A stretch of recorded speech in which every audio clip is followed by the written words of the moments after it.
News super one, सत्याचा बुलंद आवाज। अशाच ताज्या महत्त्वपूर्ण घडामोडी बघण्यासाठी सबस्क्राइब करा न्यूज। पुढे यांच्याकडून काही त्रास होत होता, तर तिने त्यांच्या घरी जाऊन किंवा माझ्या घरी इथे आत्महत्याचा प्रयत्न करायचा होता, पण तिने अवधूत कुलकर्णी याच्या घरी जाऊन आत्महत्या केली याच्यावर माझा संशय असल्यामुळे ती चौकशी व्हावी ही माझी विनंती। अवधूत कुलकर्णी हे तिथे होते किंवा नव्हते याची पण चौकशी। त्यावेळेस FIR त्यांनी घेतली नाही, तर ते म्हणे आता FIR घेता येणार नाही, फक्त एवढंच की तुमचं फक्त आम्ही हे घेऊ, काय हे घेऊ, आम्ही तुमचं ते स्टेटमेंट घेऊ, फक्त FIR नोंदवता येणार नाही। श्रीरामपूर शहरातील रक्षा जागीरदारीच्या 3 फेब्रुवारी रोजी झालेल्या मृत्यू प्रकरणी श्रीरामपूर शहरासह तालुक्यात खळबळ उडाली आहे। रक्षाच्या आत्महत्येप्रकरणी दिवसेंदिवस अनेक प्रश्न निर्माण होत आहे।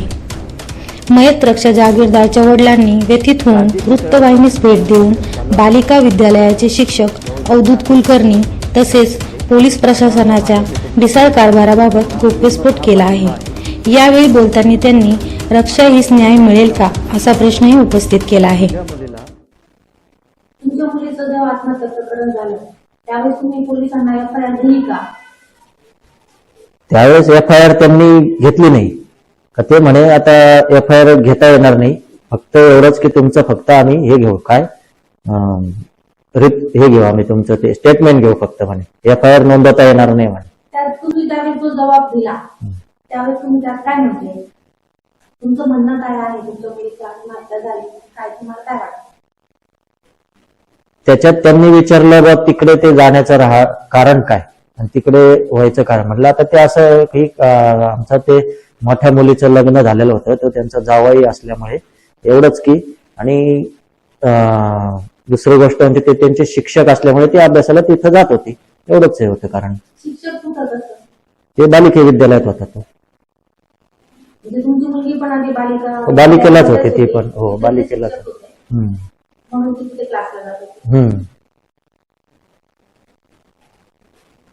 तुमची मोठी मुलगी तिने एक वृत्तवाहिनीला स्टेटमेंट दिले की माझ्या सासरच्या लोकांनी माझा आणि माझ्या बहिणीचा छळ केला, त्यामुळे माझ्या बहिणीने आत्महत्या केली।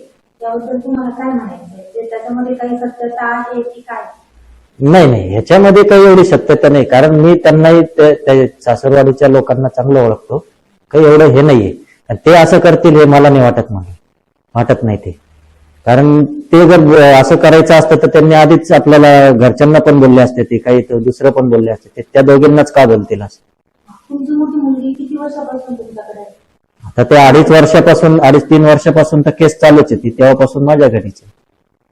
म्हणजे 2.5 वर्षामध्ये त्याच्या आधी झाला असतं काही करायचं असतं तुमच्या मुलीला? बरोबर आहे ना। आता तिने त्यांच्यामुळे आत्महत्या केली असं तुम्हाला वाटत नाही? नाही, आत्महत्या झालेलं ठिकाण कोणतं होतं? तिथं तुम्हाला तुमच्या मुलीचं म्हणजे तुम्हाला कळालं की तिने तिथे आत्महत्या केली, ते ठिकाण कोणतं? तुमचं घर की कोणतं? नाही, ते अवधूत कुलकर्णी यांचं घर होतं, तिच्या सरांचं घर होतं। तिथे तुम्ही बघितलं का मुलीची काय परिस्थिती होती तुमच्या? आता त्यावेळेस फाशी घेतलेली दिसलं तुम्हाला की काय केलेलं दिसलं? मला तर डायरेक्ट रात्रीच फोन आला का 7-7:30ला मला फोन आला का तुम्ही कामगारला या म्हणून। त्यावेळेस तिथं काय झालं हे मला काहीच माहिती नाही, का ती फाशी घेतली का काय घेतलं ते मला तिथं काहीच माहिती नाही। तिथं तिने डायरेक्ट सांगितलं मला तुम्ही कामगारला या। कामगारला आल्यावर मला कळालं की हिचं असं झालेलं आहे। ज्या घरात तुम्ही आत्महत्या केली त्या लोकांना पोलिसांनी चौकशीला बोलवलं होतं का?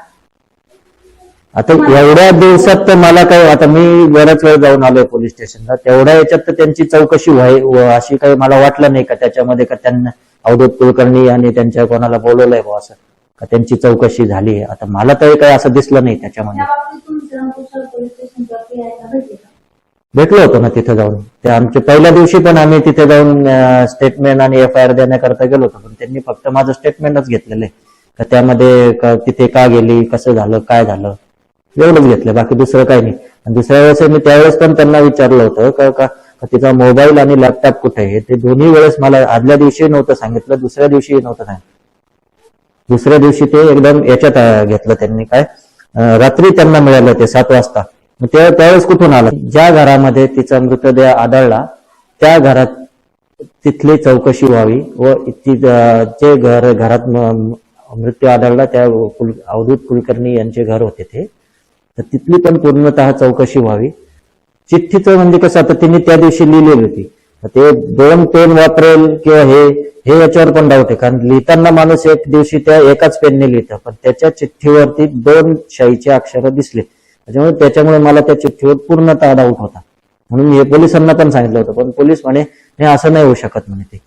मग त्याच्यामुळे ते मी पुढे पण म्हटलं होतं त्यांना का ती पूर्ण चौकशी व्हावी त्याची, आणि त्यांच्या घरी पण तिथं आजूबाजूला पण वगैरे कुठं काही हे होतंय का त्याची पण चौकशी व्हावी. मी त्या खाली माझ्या स्टेटमेंटमध्ये पण लिहून दिलेलं आहे का यांच्या घरची पण चौकशी व्हावी आणि अवधूत कुलकर्णी याची पण चौकशी व्हावी, असं एवढं माझ्या स्टेटमेंटमध्ये मी लिहून दिलेलं आहे त्यांना.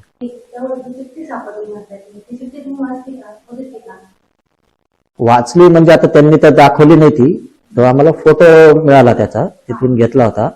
तर त्याच्यात मी पाहिलं का ते आता त्यांनी आमच्या मुलीच्या सासूरवाडीकडचं नाव घेतलंय.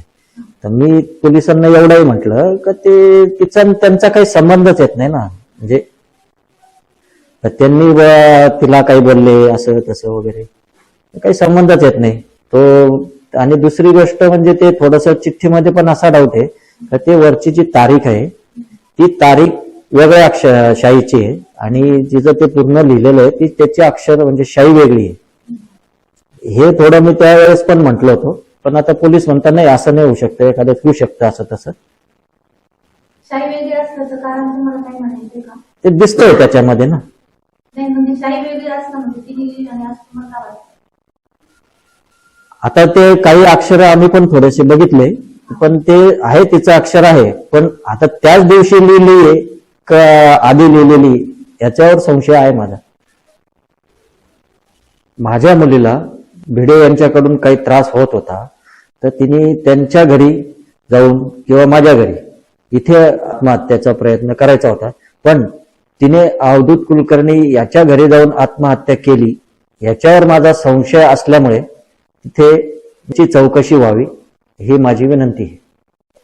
ज्या घरात माझ्या मुलीचा मृतदेह आढळला ते घर होतं अवधूत कुलकर्णी यांचं होतं, तर त्याच्या आजूबाजूचे जे सीसीटीव्ही कॅमेरे किंवा त्यांचे कॉल रेकॉर्ड्स याची सखोल चौकशी व्हावी. गांधी पुतळ्यापाशी जे उपोषण चालू आहे बहुजन क्रांती सेना यांचे, माझा व माझ्या कुटुंबांचा त्यांना पूर्णतः पाठिंबा आहे आणि माझ्या मुलीला न्याय मिळावा हीच माझी विनंती.